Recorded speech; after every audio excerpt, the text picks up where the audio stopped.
Oh no. Today I wanted to try and make a fake stained glass window hanger using some wood glue and liquid watercolor. My name is Randy and I like to make arts and do crafts. As my base I'm using heat resistant clear acetate. Why?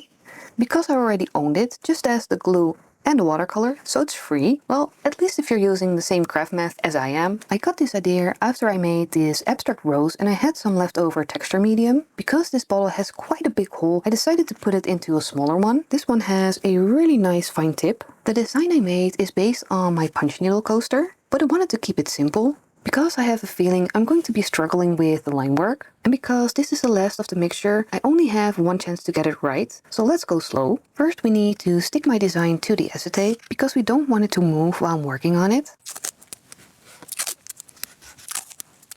Let's be smart and start in the center and work our way toward the edges. That way I can rest my hands and not be scared to smudge any lines I already done. And I'm really hoping this is going to work, because this is all I have. So let's just see what happens. I already got a bubble. I'm trying to keep my nozzle a little bit higher. So I'm not touching the acetate, I'm just hovering above it and I'm letting gravity take the product down to the line. So let's see if we can fix this bubble before we move on. I think I might have to squeeze a little bit more product here. So I'm just going to try and coach the material to smooth it. I think it worked. So let's do another line. I think I want to try and go for a straight one. I'm going really slow. It's a little bit wobbly, but that's okay. I think it's still gonna look fine. You just have to get into the flow. Going too slow, you get wiggles. Going too fast will be too thin. So I'm just going to be repeating this process for all the lines. And then I'm just going to let it dry overnight. And I'll show you what that looks like in the morning. So I know I said I wanted nice thin lines. Well, I like the thicker lines way better. And it's oddly satisfying to see the second line just flow towards the first one. So I don't know what it is, if it's like static or anything, but it just sticks to the other one. And to make them into one line, I just go through it. And sometimes I do 2 because I squeeze a little bit harder, and sometimes I do 3. But yeah, it's almost done. So it's time to set it aside to dry, and then we'll see if it needs a second coat. This layer is all dry, and as you can see, the gold really came through, but I think I'm gonna do the colors first and then maybe add a final layer of the gold, because I'm not sure if it really needs it. So I think it's time to go and mix my watercolors. So I've got this tiny container. So let's start by adding our glue, and I'm going to make the yellow first. So I don't think we need that much, maybe a little bit more. So I'll be using this liquid watercolor, and this is the yellow. It might look orange, but it is actually yellow. And these come with a handy dropper. Let's start with that. And I'm just going to mix it. And because the glue is water-based and my color is water-based as well, it will mix quite easily. However, I don't think this is enough yellow. So let's add some more. Hopefully that's not too much. The glue will turn transparent when it dries, but I still think it's not yellow enough. Let's see it on a piece of paper. Yeah, I think it still needs a little bit more color.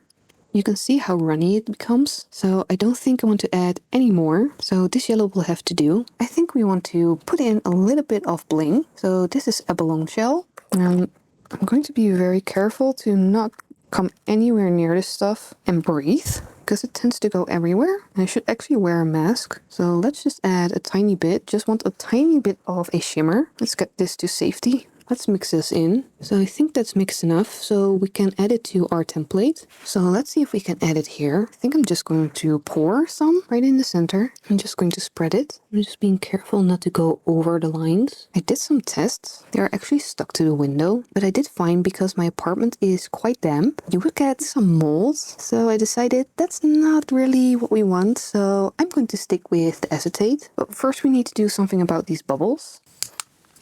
So heat doesn't help. I think I want to go with a blue next. And because I don't have any blue in my set, I'm going to have to go with the alcohol ink. The problem with this is that it's going to be a lot more goopy. As you can see, it's really stringy. And I think I might add a little bit of water just to thin it down. This is more like the yellow. I also want to add a little bit of bling. As you can see, it reflects blue. I think that's going to be more than enough. So I think we can pour this. And I think I'm going to wait till these two are dry just to see if I'm actually actually on the right path or if I need to change anything. So it's the next day and it has been drying overnight, and I know this takes quite a long time to dry. So as you can see, there's still a little bit of darkness in here, but the pieces that are already really nice and dry, they look really promising. So I think I'm just going to proceed by mixing up the green and the dark blue, because those are the two colors I don't have in my liquid watercolor. So I just want to get those out of the way. I've got this blue watercolor. I'm just going to put some water in there. I'm just going to try and create this blue because it's really, really pretty. So let's see if we can get some in the container. I think it's a better shade match to the one I already have. This should mix with the glue perfectly because it's watercolor, so I think I'm gonna add more glue. The white just overpowers everything, and it's so hard to see what the color is going to look like when it dries. I think I'm gonna add just a couple drops of the alcohol ink to this one, and I think that's just going to have to do. I think it's going to be fine. I almost forgot to add the glitter. I'm just going to pour it in. I'm just going to spread it just like the other ones. I'm not going to go all the way to the edge with this tool. What I found, it's easier to spread it with my little hook tool because I can really go up to the edges. It does pull away when it's drying. That's why you really want to connect it with that edge. It almost looks like an iced cookie. And I want to make the purple and I think the pink first. Let's do 5 drops. See how far that goes. I think I want it a little bit more vibrant. However, for the purple, I don't think I want to go too dark. I'm just going to mix this up and I'm just going to apply it the same way as the other colors. Let's pop some bubbles together. I've just got a little bit of isopropyl alcohol. I'm just going to put it on my tool and you can just pop the bubbles. So here's Randy from the future dropping in because I wanted to give a little bit of an update. When it dried, I didn't like the result. And as you remember, I actually used this blue and it came out looking really, really nice. So what I decided is to do a second coat using these metallic watercolors. And I think it's going to look so much better. I do think I went a little bit too opaque, but I really like the colors this way. So I might actually revisit this and do a lighter version. But let's just get to the satisfying part and peel this. It should come off. Look at that blue. Oh my God, that's beautiful. Oh no. It was at this moment she knew she f***ed up. So let's try this again. And this time I'm going to start by just putting a layer of the glue on first, just as a base for everything else to hold on to. And I don't think it needs to be very thick. I'm just going to spread it with my finger. Wouldn't recommend it, but that's the easiest way, making sure I've covered everything. And I'm just going to let this dry. So my base is dry and don't know if you can see it, but now we have a coating on top of the acetate. And I'm going to use the bigger bottle because I'll be able to just do one line in one pass. I did have to add some glue to this mixture, so hopefully it's still going to be okay, but I just didn't have enough. So I'm just going to try and start the same way I did with the smaller bottle. It's a little bit wobbly, so hopefully I can fix that, but it's holding its shape quite nicely. But I'm just going to do this for all my lines.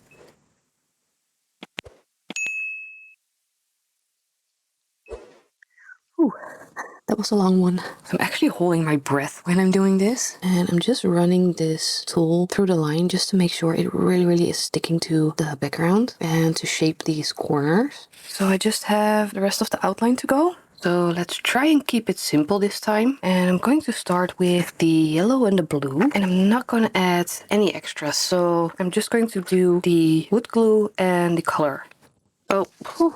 So that's the yellow. And because the blue is the alcohol ink, I'm going to add in a little bit of water just to even it out. Okay, that feels the same thickness. And then I'm just going to start with the yellow. I'm going to do just a thin coat and then it should dry a little bit faster so I can do a second coat if needed. So I'm sorry if I'm not talking as much as normal, but I'm losing my voice because I'm getting sick. So I'm very sorry about that. I think for a first layer, that's probably gonna be good enough. And let's do a layer of the blue. I'm trying to get it into all the nooks and crannies. Hopefully, because I have a base down, it should just all stick together. And I'm sure it's going to be just fine. Just going to let this dry. So as you can see, this one is dry, but it's really, really patchy. So I'm just going to do another layer. And if need be, I can do a third layer. But if you look at old stained glass windows, you can see the glass isn't just evenly opaque. It has a little bit of a color difference in it. So we want to make it as close as the original as we can, or at least give it a real feel to it. Let me just finish all the colors and I'll show you what it looks like when it's finished.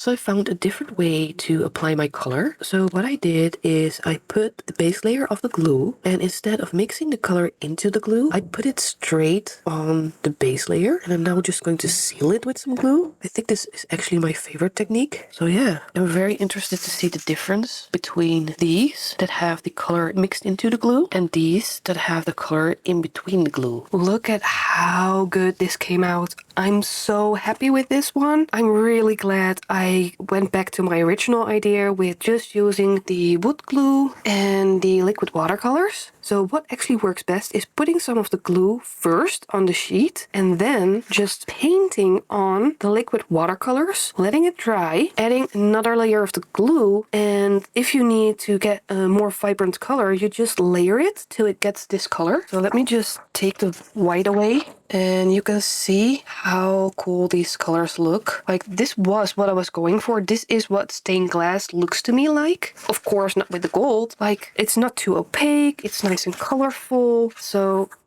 just to compare it to the one that was a fail, it still looks good. I do love the metallic. Like, the glitter was a nice idea. It works, but it's just too much compared to this one. Like, this looks so much better. Just holding it side by side, you can see the difference. So I'm just going to see if I can peel this.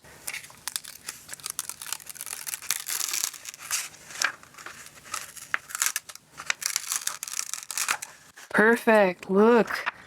It's all clean and I can reuse it. I only need to clean up the edges and it actually should just stick to the window like this. But first I'm just going to take some scissors. I'm just going to remove this little bit of excess. But yeah, I'm so happy I went back to my original idea and it worked so nicely. So are you going to be trying this technique? And if so, what design are you going to make? I would love to see it. Just send me a DM with a picture on Instagram or tag me. It's just Unbounded Arts and Crafts, just like my YouTube handle. And I will reply to you as soon as I can. And if you have any questions, just leave them down below in the comments section below this video. But for now, I want to thank you for watching and I'll see you in the next one. Bye everyone!